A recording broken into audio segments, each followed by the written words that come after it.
Good morning.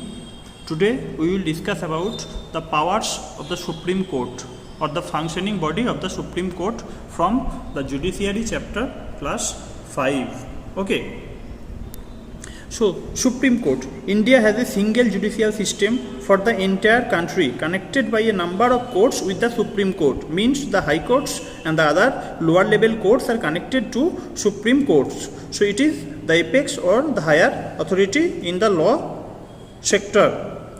The head of the entire judicial system. The Supreme Court supervises the lower courts such as high courts and other subordinate courts.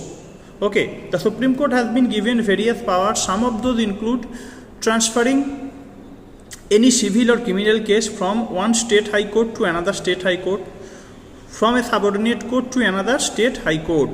Means basically from a lower level court to another court, or from high court to Supreme Court also.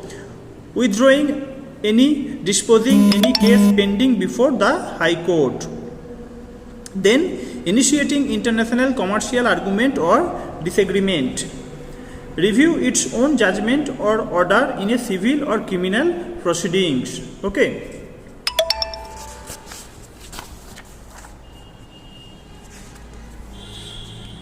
Then composition of the Supreme Court. Our Constitution presently provides for 34 judges at the Supreme Court level. Okay, the Supreme Court comprises the Chief Justice of India and 33 judges. Very important. So with Chief Justice of India and other 33 judges, it is the present provides for judges in the Supreme Court level. The Chief Justice of India is the head of the Supreme Court, who is appointed by the President. Very important. The Chief Justice of India is the head of the Supreme Court, or the head of the Supreme Court is appointed by the President recommendation.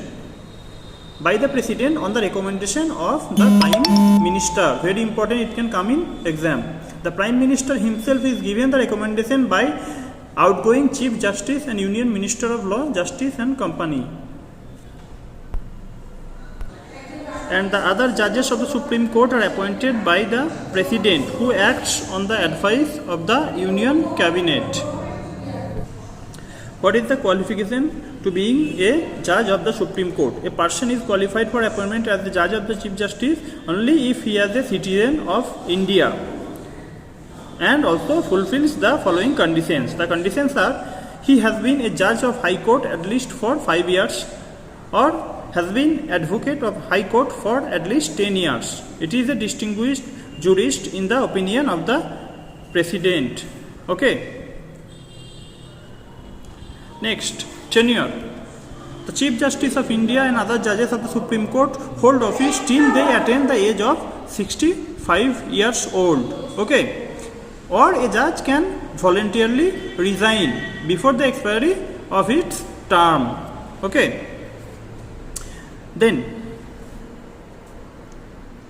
here the important thing you have to understand about the jurisdiction of the Supreme Court. The function of a judiciary can be broadly divided into 3 major parts. Okay, one is original jurisdiction, then appellate jurisdiction, and adversary jurisdiction. Okay.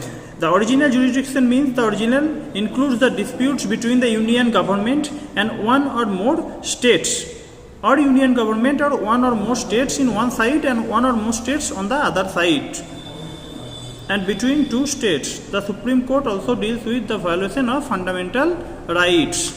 Then appellate jurisdiction. The appellate jurisdiction include appeals against the judgments of the high courts or lower level courts. The Supreme Courts being the highest judicial authority, they have the power to review the decisions of the High Court and give its own judgment. Then advisory jurisdiction. The advisory jurisdiction empowers the Supreme Court to advise the President on constitutional issues which asked for. However, the President is not bound to follow its advice, but the Supreme Court can give the advice. It is up to the President that he or she will take the advice or not. Then the public interest litigation, PIL. It is or it has been developed to protect the interest of general public. Usually, the proceedings in Supreme Court came from the judgments or orders made by the subordinate courts, including the high courts. However, recently the Supreme Court has started working on the matters of public interest. Any individual or group can file a PIL on behalf of a group of persons whose rights are affected. They can either file a right petition or address a letter to the Chief Justice of India. Okay. So these are the main important things that you have to understand about the powers or judicial powers and tenure of the Supreme Court and their judges.